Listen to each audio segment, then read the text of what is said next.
এখানে আলোচনা হয়েছে, যত আলোচনা করব দেরি হয়ে যাবে। আমি শুধু এটুকুই বলবো, আমাদের একটাই লক্ষ্য, আমাদের ত্রিপুরা রাজ্যের শিল্পকে আরও এগিয়ে নিয়ে যাওয়া।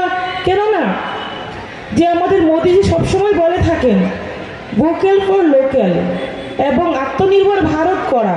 তার জন্য আজকে যদি আমরা ত্রিপুরাবাসী হই, ত্রিপুরাকে যদি ভালোবেসে থাকি, তাহলে আমাদের ত্রিপুরা রাজ্যের যেগুলো উৎপন্ন হচ্ছে, যেভাবে আমাদের চাকে আমরা জানি, আমাদের সরকার ত্রিপুরা রাজ্যে আসার পরে আমরা ত্রিপুরা সিল্ক টি ব্র্যান্ড আমরা নাম দিয়েছি, এবং তো সেই টি আমরা বাইরের টি না ব্যবহার করে পানীয় জল হিসেবে আমরা ব্যবহার করি, টি ব্যবহার করি, প্রত্যেকেই ঘরে ব্যবহার হয়।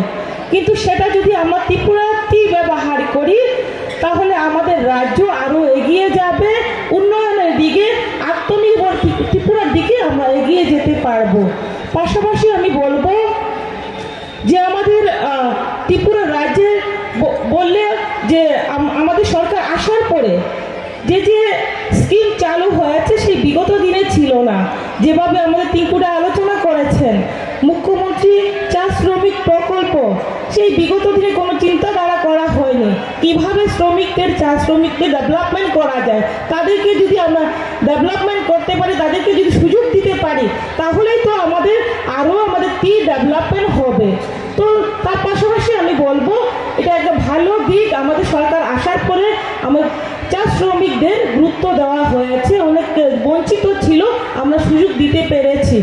এবং এখানে আমাদের টি বোর্ডের চেয়ারম্যান আলোচনা করেছেন অকশন সেন্টার আমাদের ত্রিপুরা রাজ্যে হচ্ছে, সেটা একটা বড় দিক, যেটা বিগত দিনে চেষ্টা করা হয়নি। আজকে আমাদের সরকার আসার পরে অনেক চেষ্টা করার ফলে সেটা সম্ভব হয়েছে।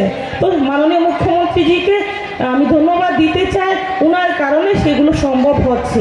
তো আমি বেশি কিছু বলবো না, আপনারা সকলেই সুস্থ থাকবেন, ভালো থাকবেন, এবং ত্রিপুরাকে এগিয়ে নিয়ে যাওয়ার জন্য এদের উপরে সহযোগিতায় আমরা সকলেই কাজ করব।